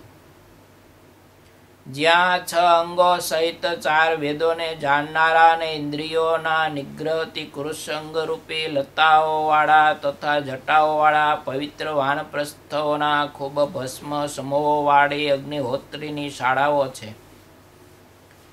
જે આશ્રમમાં એકવાર વાયુભક્ષણ કરનારા, એકવાર જળપાન કરનારા, કેટલાક વરાળ માત્રનું પાન કરનારા, કેટલાક ફીણોનો આહાર કરનારા, કેટલાક ચંદ્રમાના કિરણો પાન કરનારા અને કેટલાક હોમ સમયના ધુમાડાનું પાન કરવાવાળા વાનપ્રસ્થીઓ તપ કરે છે. જે આશ્રમમાં કેટલાક ઋષિઓ ચિથરા, મૃગચર્મ, પાંદડા, વલ્કલ વગેરે વસ્ત્રો પહેરનારા, કેટલાક ઘાસના વસ્ત્રો પહેરનારા છે. જ્યાં કેટલાક ઋષિઓ પથ્થરોથી કોટેલા અન્ન અને ફળો ખાય છે, કેટલાક દાંતથી ચાવીને ખાય છે. જે આશ્રમમાં કેટલાક મુનિજનો પીપળાના ફળ ખાઈને રહે છે અને કેટલાક જળમાં નિવાસ કરી ભગવાન નામનો જપ કરે છે. સર્વ વિષયોનો ત્યાગ કરનારા કેટલાક મુનિજનો અભ્રાવકાશ નામના વ્રતને અનુસરીને ખુલ્લા આકાશની નીચે વસે છે. જે આશ્રમમાં નરબંધો શ્રી નારાયણમાં વિશેષ પ્રેમ બુદ્ધિ પ્રાપ્ત કરવા જેમણે દરેક રસોનો ત્યાગ કર્યો છે એવા દુર્બળ દેહવાળા નૈષ્ટિક વ્રત ધારણ કરેલા મુનિઓ હૃદય કમળમાં પ્રકાશમાન તે શ્રીહરિ નારાયણ ભગવાનનું ધ્યાન કરે છે. આ હિમાલયનું વર્ણન આલે છે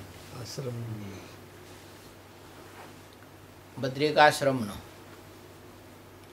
બદ્રિકાશ્રમમાં બધી ઋતુ, બધા ગ્રહો અને બધી શક્તિઓ પરમાત્માની ઈચ્છાથી બધું કામ કરે છે. રાત્રિ પડે પણ રાત્રિમાં અંધકાર ન સતાવે. રાત્રિ ખરી પણ રાત્રિ આપણે કેમ અંધકાર સતાવે છે ને, અંધારમાં આપણે કંઈ ભારી ન શીખીએ ને, એવું નથી. રાત્રિ પડે ખરી પણ વાતાવરણ તો ત્યાંનું બધું છે ને પ્રકાશવાન જ છે સદાય. સૂર્યનો પ્રકાશ ખરો પણ એ સૂર્યનો પ્રકાશ આપણને તપાવી ન શકે. પવન વાય ખૂબ પણ પવન છે ને આપણને સ્પર્શે નહીં. પાછો આપણને અનુરૂપ પવન વાય. વૃક્ષો ફળ આપે પણ ફળ એવા રાસાયણિક આપે, તમને સાધકોને અનુરૂપ આપે. એક જ વૃક્ષ માનો કે જામફળનું વૃક્ષ હોય, જામફળી, તો એમાં જામફળ થાય ને તો એ જામફળ તમારી જેવી રુચિ, તમને જેવો રસ અનુકૂળ હોય ને એ જામફળ ખાઓ ને ત્યારે તમને એ જામફળમાંથી એવો જ રસ આવે.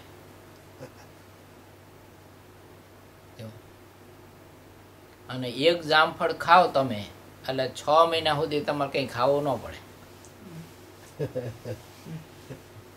એક જ કેળું ખાય ને તો એક ખેડૂ ખાઈને 6 મહિના સુધી પછી ભગવાનની મૂર્તિના ધ્યાન ભજનમાં બેસી જાય. સારું કે નહીં? એ માથાકૂટ ન કરવી પડે ને એના માટે જ આ બધી વાત છે. એના માટે જ આ વાત છે કે ભગવાનના સ્વરૂપમાં એવી પ્રીતિ કરી લે ને તો આ તો બદ્રિકાશ્રમનું વર્ણન છે. આ બદ્રિકાશ્રમ કરતા તો અક્ષરધામનું સુખ 1000 ગણું અધિક લખ્યું છે. એની પાસે તો આ બધું સુખ કાક વિષ્ટા તુલ્ય લખ્યું મહારાજે. બ્રહ્મા વિષ્ણુના સુખ એવા લખ્યા. તો આ બદ્રિકાશ્રમની શોભાનું વર્ણન થાય છે ને, તો એના કરતા મેરુ પર્વત ઉપર આ બ્રહ્મલોક છે બ્રહ્માનો, તો એ તો બદ્રિકાશ્રમ કરતા અનંત ગણી શોભા છે. એમાં કોઈ વર્ણન ન કરી શકે એવી અનંત શોભા છે. તો એ બધા ધામ અક્ષરધામ પાસે નરક તુલ્ય કીધા. આપણે અહીંથી કેમ ઇન્ડિયા જઈને એટલે ઇન્ડિયાનું એરપોર્ટ કેવું લાગે આપણને? ડબ્બા જેવું લાગે છે ને, લાગતો હાવ કચરા પેટીને હાવ ડબ્બા જેવું લાગે છે ને. ઇન્ડિયા વાળાને કેવું લાગે? હોના જેવું લાગે. એમ છે ને, અધિક સંપત્તિ છે બધા લોકોની. અને અક્ષરધામની છે ને એ પૂર્ણ છે, એની ઉપમા કોઈ ન દેવાય. એટલે લખ્યું ભગવાનના ધામની ઉપમા કોઈ ન દેવાય, તેજની ઉપમા નવ દેવાય. લખ્યું ને, શીતળ શાંત છે રે તેજની ઉપમા નવ દેવાય. એવું પ્રકાશવાન મહારાજનું અક્ષરધામ દિવ્ય છે. એની ભૂમિકા, મહોલ, રહેવાના બાગ, બગીચા, ઈંડોળા, ખાટ, બીજું ત્રીજું, મોટા જબરજસ્ત મોટા બાગ, રમણીય સ્થળ એવા છે, અદ્ભુત.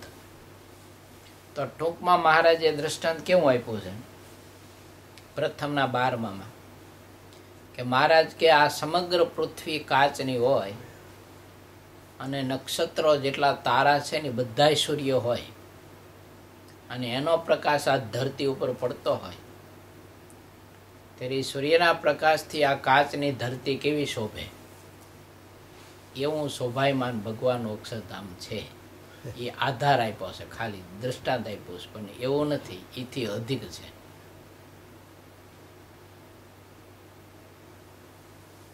એટલે આ બદ્રિકાશ્રમ દિવ્ય છે, એના વૃક્ષ દિવ્ય. આવ્યું ને આગળ, ઉંદેડા ને બિલાડા બે ભેગા રહે, અહીં બે માણસ ભેગા ન થઈ જાય, પડે ભેગા થાય ને કલબલિયા વાગતા. પોતાના હિંસક અને વૈરી સ્વભાવો છે ને એ આશ્રમનો પ્રતાપ જ એવો છે, એનું વાતાવરણ જ એવું છે કે સ્વભાવ એને ખબર જ ન પડે. મીંદાડીને એવું ન થાય કે આમ ઉંદેડા મારીને ખવાય, એને ખબર જ ન હોય. અને આ ઋષિમુનિઓ જે તપ કરે છે, સાધનાઓ કરે છે, એ કોઈ આવ્યું ને ચંદ્રના કિરણો પીવે. 6 મહિને ચંદ્ર ઉદય થાય ને ત્યારે 6 મહિને તપમાંથી ઊભા થાય.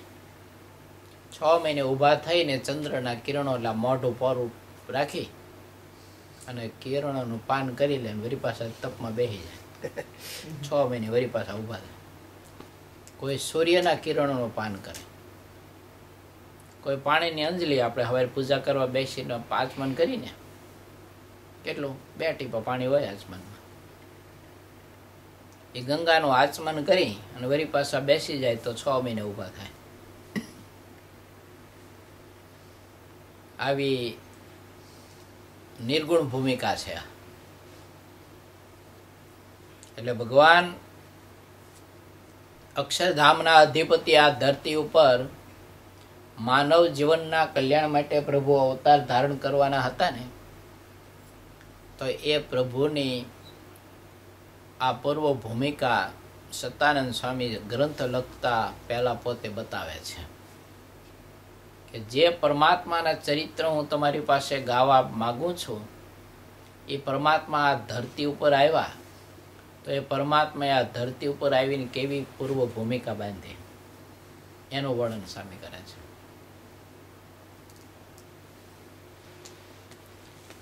જે આશ્રમમાં ઋષિઓ સત્ય અને અમૃત રૂપ એવા શ્વેતદીપ નામના પોતાના ધામમાં રહેલા શ્રી વાસુદેવ ભગવાનના દર્શન માટે ઉત્સુક હૃદયવાળા, ધનુષ્યમાંથી છૂટેલા બાણથી પણ અધિક વેગવાળા, નર સહિત નારાયણને ઊંચા સ્વરોથી ગાયન કરનારા, આકાશ માર્ગે સમૂહમાં વિરહનારા કૌંચ પક્ષીઓની પેઠે દરરોજ શ્વેતદીપ પ્રત્યે જાય છે. બોલો, અહીંયાથી રોજ શ્વેતદીપમાં જાય બધા મુક્તો. બદ્રિકાશ્રમના મુક્તો છે ને એ શ્વેતદીપમાં જાય. શ્વેતદીપના મુક્તો બદ્રિકાશ્રમમાં આવે, એકાદા બીજા સમાગમ કરવા આવે, એ જાય આવે. પણ એને તો કેવું સંકલ્પો માત્ર મનની કેટલી ગતિ છે એટલી ગતિ એની. અને એ ઋષિનો અભિવાદન કરવું હોય ને ત્યારે સંકલ્પ કરે ને એમ રીતિ સીધી બધું પદાર્થ હાજર કરી જાય. પછી જે ઋષિનું જેવું અભિવાદન કરવું હોય ને, સ્વાગત કરવું હોય ને, એવું પદાર્થ આપ રીતે એ અંતરિક્ષમાંથી પદાર્થ બધું, ભોજન, બીજું ત્રીજું, જળ, પાન, અમૃત, એની મેરાય બધું તૈયાર થઈ જાય. મોબાઈલ લઈ નહીં, કઈ નહીં, કઈ માથાકૂટ જ નહીં. અગ્નિ પ્રજ્વલિતની મેળાય થાય. માનો સકરિયા બાફા તમને સંકલ્પ થાય ને તો એ અગ્નિ પ્રજ્વલિત થાય ને સકરિયાની મેળાય બફાઈ જાય. ખાઈને પાછ ધ્યાનમાં બેસી જવાનું ભજનમાં. એટલે આવી મહાદિવ્ય અલૌકિક ભૂમિકા છે.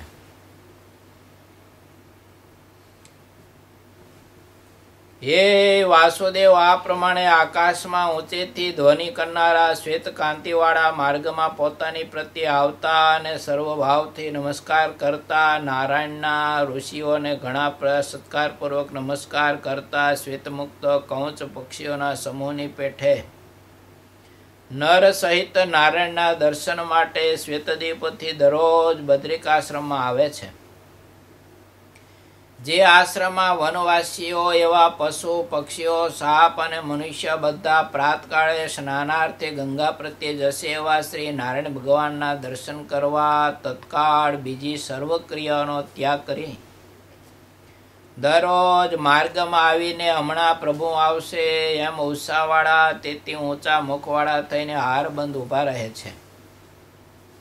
જે આશ્રમમાં લીલા પાંદડાવાળી સપાટ ભૂમિદળવાળી ને મચ્છરોથી રહિત એવા કોમળ સ્થાનમાં ચીકણા અને કોમળ પાંદડા ને પાકા મીઠા બોરથી સુશોભિત બોરડી ઉગેલી છે. જે બોરડી ફળ પુષ્પ ડાળીમાંથી સુશોભિત વૃક્ષોથી વીંટાયેલી છે, જેની નીચે રહેનારાઓને ભૂખ, તરસ, ગરમી, ઠંડી વગેરે દોષ નડતા નથી. અને જે પૂજાના ઉપહારો અને હોમ ક્રિયાઓથી સદા પૂજાયેલી છે. જે બોરડી અતિ વિશાળ છે, અત્યંત નિર્મળ કાંતિમાન શાખાઓવાળી તથા કાંટાઓથી રહિત છે, જેમાંથી મધુર રસ ઝરે છે. ખરેખર દિવ્ય છે, મનોહર છે, દર્શન માત્રથી જ જનોના સર્વ પાપોના નાશ કરનારી છે. મધુર શબ્દવાળા પક્ષીઓથી શબ્દાયમાન કરેલી દરેક સમયે દેવતાના સમૂહથી સેવાયેલી ઘાટી છાયાથી જે આશ્રય કરવા યોગ્ય છે ને મુનિઓ જેને બોરડીને વિશાલા કહે છે.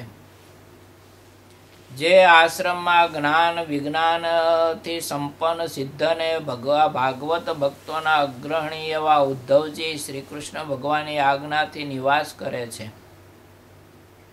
જે આશ્રમમાં વૈહાયસ નામનો જળનો ધરો છે, જે આશ્રમમાં વાતાપી અને મરુત વગેરે રાજર્ષિઓ રહે છે, જ્યાં અશ્વશિરા નામના ઋષિ અનાદિ સિદ્ધ વેદોનો નિત્ય પાઠ કરે છે, જ્યાં પૂર્વે ઇન્દ્રે દેવાર્થના પારંગત વૃતાસુરને હણીને બ્રહ્મત્યા પાપના નિવારણ માટે 10,000 વર્ષ સુધી તપ કર્યું હતું. જે આશ્રમમાં નારદ મુનિએ ઉપદેશ આપેલા સૂર્યપુત્ર સાવણી મુનિ સદ્ધર્મનો અભ્યાસ અને શ્રી નારાયણ મુનિનું ભજન કરતા તપસ્યા કરે છે. જ્યાં સ્વયં ભગવાન નરનારાયણ પૃથ્વીમાં રહેલા ભક્તોના કલ્યાણ માટે નિરંતર દુષ્કર તપ કરે છે, જે આશ્રમમાં ક્યારેય પણ કળિયુગ પ્રવર્તતો નથી, કારણ કે કલ્યાણમય સ્વરૂપવાળા સાક્ષાત જગતપતિ શ્રી નારાયણ ત્યાં નિવાસ કરે છે. જ્યાં અખંડ ભગવાનના ધ્યાનથી શાંત મનવાળા મુનિ નારદ હંમેશા નરનારાયણની સેવા પરાયણ વર્તે છે. સુખના તારતમ્ય ભાવને જાણનારા વિવેકી પુરુષો સત્યલોકાદી ધામના સુખને બદ્રિકાશ્રમના અલ્પ સુખની સમાન ગણતા નથી. જે આશ્રમ અનેક મુક્ત ભાવને પામેલા મુનિઓ, મુક્ત ભાવની લાલસાવાળા મુમુક્ષુ વૃંદોથી ને દેવતાઓએ આશ્રય કરેલો છે. દર્શન માત્રથી જ પાપને હરનારો અગાઉ વર્ણવેલો આશ્રમ આ ભૂલોકમાં પૃથ્વીને શોભાવે છે. ઇતિ શ્રી સત્સંગી જીવનમાં નારાયણ ચરિત્રમાં ધર્મશાસ્ત્રમાં પ્રથમ પ્રકરણમાં બદ્રિકાશ્રમ વર્ણન નામનો 4થો અધ્યાય થયો. આવી આ ધરતી ઉપર હિમાલયની મહત્તા ગાઈ છે. અને પરમાત્મા ત્યાં રહેશે ને, એ બોરડી વિશાલા એનું નામ છે. અને વિશાલા નામ એટલા માટે એનું પડ્યું છે કે જ્યારે જ્યારે ભગવાનના દર્શન કરવા માટે, સમાગમ કરવા માટે ઋષિમુનિઓ આવે, અને જેમ જેમ સભા મોટી થતી જાય ને, તેમ તેમ એ બોરડી રહીને એ વિશાળ વધતી જાય, વિકાસ પામતી જાય. અને સભા ઘટે ને ત્યારે એ પાછી સંકોચાતી જાય. સંકોચ અને વિકાસનો સિદ્ધાંત એ ભગવાનના પ્રતાપે, ઋષિમુનિઓના તપના પ્રભાવે એ વૃક્ષમાં છે. આપણને એમ થાય કે એમ કેમ થતું હોય છે, પણ આ ભગવાનનું ઐશ્વર્ય છે. અને એવી સુંદર મજાની છત્રી આકારે એ બોરડી છે. પછી ભગવાને ઋષિમુનિઓને સંકલ્પ થાય ને, તો એ બોરડી પાસે એવું સભા મંડપનો આકાર લઈ લે. પાછો આપણે કેમ ઉત્સવ સમય એમ નથી સભા મંડપો બાંધી છે, પછી સ્ટેજ બનાવીને શણગારીને બધું.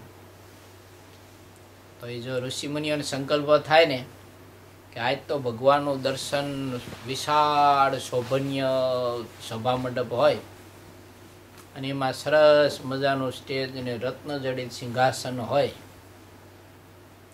અને એમાં પ્રભુ બેઠા હોય, ને એ બેઠા બેઠા પ્રભુ જ્યારે આપને ઉપદેશ આપે ત્યારે એ દર્શન ને એ વાત સાંભળવાની કોઈ અનેરો આનંદ હોય. આવો સંકલ્પ થાય ને તો એ બોરડી છે ને એવું સભાખંડનું રૂપ લે. એવો દિવ્ય સભાખંડ તો બને. અને એમાં એવી રોશનીઓ પાછી સરસ મજાની, દીવડાઓ ઝળહળતા હોય, માથે ઝુમ્મરો બધા ઝળહળતા હોય, અને એવી અદ્ભુત શોભા ને સિંહાસન રત્નજડિત, એટલે આખું સિંહાસન સુવર્ણનું કલાત્મક. અને એવું અતિ અદ્ભુત મહા વિશાળ મોટું સ્ટેજ હોય, અને એના ઉપર પ્રભુ તપસ્વીના વેશમાં બેઠા હોય. જટા માથે વાળ છે ને ખુલ્લા, મોટી જટા હોય. બાલ પ્રદેશમાં પ્રભુએ તિલક કર્યું હોય, અને ફક્ત ને ફક્ત પ્રભુએ કોપીને ધારણ કરી હોય. આખું શરીર પ્રભુનું દિદીપ્યમાન હોય, પ્રકાશવાન. તો એ રાજ સિંહાસન ઉપર પ્રભુ જ્યારે બિરાજમાન થાય, સોનું સિંહાસન ઉપર આવીને, ત્યારે બધી રોશની અને સભા મંડપ બધો છે ને પ્રભુના સ્વરૂપના પ્રકાશના કારણે ઝાંખો થઈ જાય. અને એ બધો ઝાંખો થઈ જાય એટલે બધા ઋષિમુનિઓની વૃત્તિ ભગવાનના સ્વરૂપમાં કેન્દ્રિત થઈ જાય. અને એ પ્રભુ જ્યારે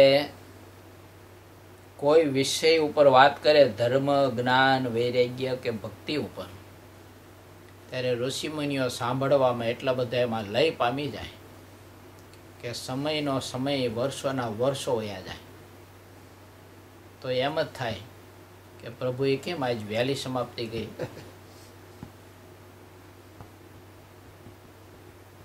આપણે કથાની સમાપ્તિની રાહ જોતા એવું નહીં એમને.